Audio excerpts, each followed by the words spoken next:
आखिर नहीं था पानी भरे रात का पानी भरे जा खसलोनी पानी भर जा बाबा पानी भर जा रात का देख के टेढ़ में वो बोरिंग के हैंडल झट टूट जाए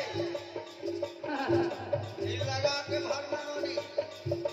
वाह काके है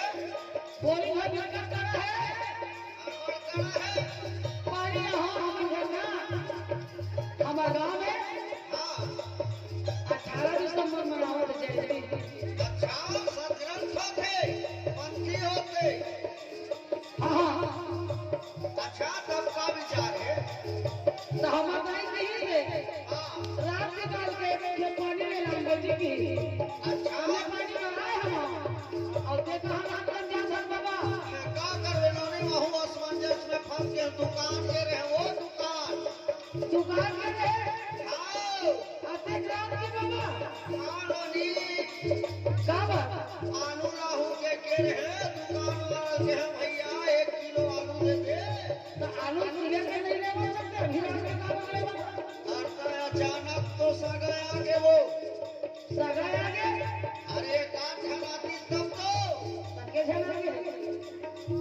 एक दिन खड़ बारी तेरा झड़े पहुना तोर सैया बाई का कहे एक दिन खड़ बारी तेरा झड़े पहुना तोर सैया बाई काय बेटा तेरा झट पहुना आगे नोनी घर में 3 ठन बारी है खोजे दे ओकरे संग आलू संग में रांधू के दुकान ये दुकान वाला कहते भैया एक जुअर के दुकान बंद कर दे हम आज खोलबे चली करन जयंती मनावत है अच्छा तो एक बात का मोर मानबे कानूनी ऐसे तोला कहा हाँ तोला कहा था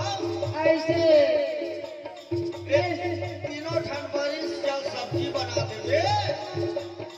मोर से नहीं जाने बाबा तोर छोट तो कोनो बनाए चली सकारो हाँ बना दो लेकिन कैसे नहीं मिले पोरस में नहीं तो बनी कैसे नोनी मैं बतावत हूँ कैसे पोरस में पता दो कैसे ये सबला दो ठन है पोरस में बाजे लड़ाई के लड़ाई का कहे सबला दो ठन है पोरस में बाजे लड़ाई के लड़ाई